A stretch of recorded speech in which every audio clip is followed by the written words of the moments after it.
DawgNation's Next Generation series is brought to you by Pella Window and Door of Georgia. Pella, any style, any home, any budget. Visit PellaofGA.com to get started. Welcome back, DawgNation. I'm Kaylee Mansell with Jeff Sentell, and we are here to give you more information on the next group of talent headed to Athens. Some might say this is unlucky Week 13, but Jeff, I think this is lucky Week 13 considering we get to talk about four-star defensive lineman Jamaal Jarrett today out of Greensboro, North Carolina. He's a big guy now, 6'5", 345 pounds. A lot of people are comparing him to Jordan Davis. And before this, you told me there was not another guy on the UGA roster that was like Jamaal Jarrett. Why do you say that, Jeff? Well, first of all, I'm going to say this. You might say 13 is unlucky, but not for Georgia's backers because they're going to be very lucky. I mean, Big Jaw, say it with me, folks. Big Jaw, that's what he's called. I think he's lost like 25, 30 pounds since he got to Athens. He showed up around 370, and he's still about 340-ish.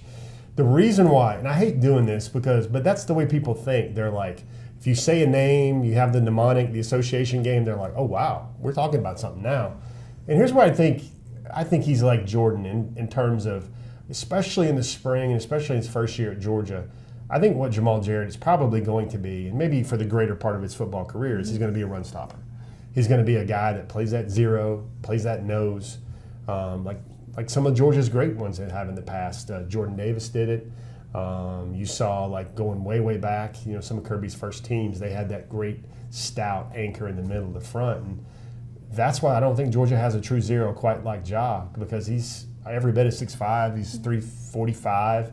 I think Georgia will kind of sound a lot like Jordan Davis. Remember how they were always saying, we want to get you lighter, we want to get you to run, we want to get you quicker, slimmer, because if Jamaal Jarrett operates for the bulk of his Georgia career during this season at around 330, it's going to be nasty. And I think Georgia will have another Butkus Award type winner because the talent is back there. You've already heard about Raylan Wilson and C.J. Allen and yada, yada, yada, but the players are there, and all they need to do is be able to run free. And Big Ja's going to take what's that say, 2 on me, 1 come free? That's what Jamaal Jarrett's going to give, and there's really quite likely not another player quite like him in the Georgia program. Now, certainly, I don't think I'm going to sound as cool when I say it as you do, and that's giving you a lot of credit, but Big Jaw is the kind of player that makes other players around him better. Sure. What players are going to shine because of what he can do? Yeah, those LBs, man. Like, he's going to, like, everybody, like, without getting the X's and O's out here with Miss Mansell, I know that you can love some X's and O's with us, but he's going to lock down A-gap for Georgia. And when you have A-gap locked down, the Georgia defense really it gives it like a nitrous oxide type boost, because what it does is it allows the backers to come downhill, to come free. They can basically fly downhill, fill gaps, and they can do it without impediments from guards and centers. Nobody's climbing up to the second level. And what Georgia does so brilliantly is the first thing they do is they stop the run.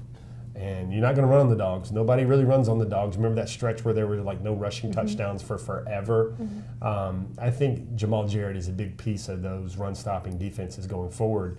And the Dogs really invested a lot of recruiting time. Travion Scott, this is another guy that he found in North Carolina. Who else is from North Carolina? Jordan Davis. So, he knows where to look for his run-stopping zero techs, and Jamaal Jarrett's surely one of those. Now, the crazy thing about Jamaal is that Rivals had him as a 75 top overall prospect, but ESPN didn't have him highly ranked at all. Yeah. Why was there such a difference in rankings? Yeah, I think there's a big variance there because, let's face it, when these evaluators go see him, they don't get to see him play real football. A lot of the camps are pass rush, or it's one-on-one. It's top 5, one-on-one pass pro, and a guy like Jamaal Jarrett does not shine until he's got 2 guys hanging on him, and they're all in full pads and they're all in full go, and people have got to try to move him off his block, and most people can't. There was widespread debate about initially what Jamaal Jarrett even was. Some people thought he was an offensive tackle. Some people thought he was a defensive tackle. I looked at him and I said, man, that's a DT all the way. But I think the recruiting industry as a whole doesn't really evaluate a zero tech the way they should, because everybody's going to look for the size, which Jamaal Jarrett has, but they're going to look for pass rush. Georgia's going to have plenty of dudes that rush the passer.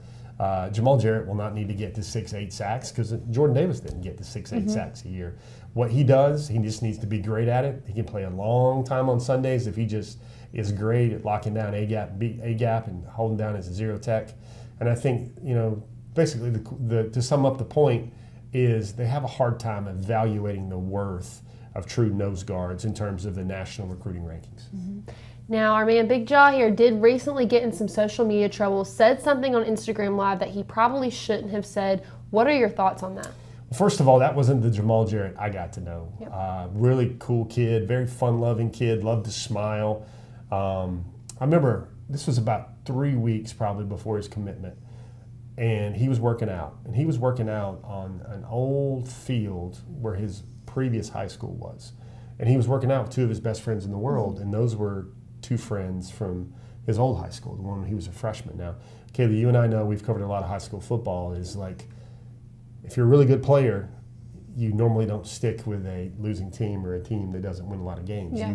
The bigger city and school finds you, and that's what happened with Jamaal Jarrett. But what I thought was really interesting is two of his ninth grade friends were two of his best senior year friends. They worked out together. So many like character advocates that I know that just have basically said Jamaal's a great guy. So it's the hardest part for a young person when they're, I mean, let's face it, we've been doing this a lot now. Yeah. And we know we're got training to be broadcasters and we've been through this, but a lot of young people who have a lot of eyes on them are just going on live and really don't know the consequences of what they say. And hey, here's what you like. When a young person messes up, they are accountable. Jamaal basically took it upon himself. He got some diversity education. Yep. He learned what he did was wrong. He learned why that was so offensive. He made what I interpreted to be very sincere apology type statements. And then he promised never to do it again. And that's one of those things. Young people are going to mess up. It's what happens after you mess up.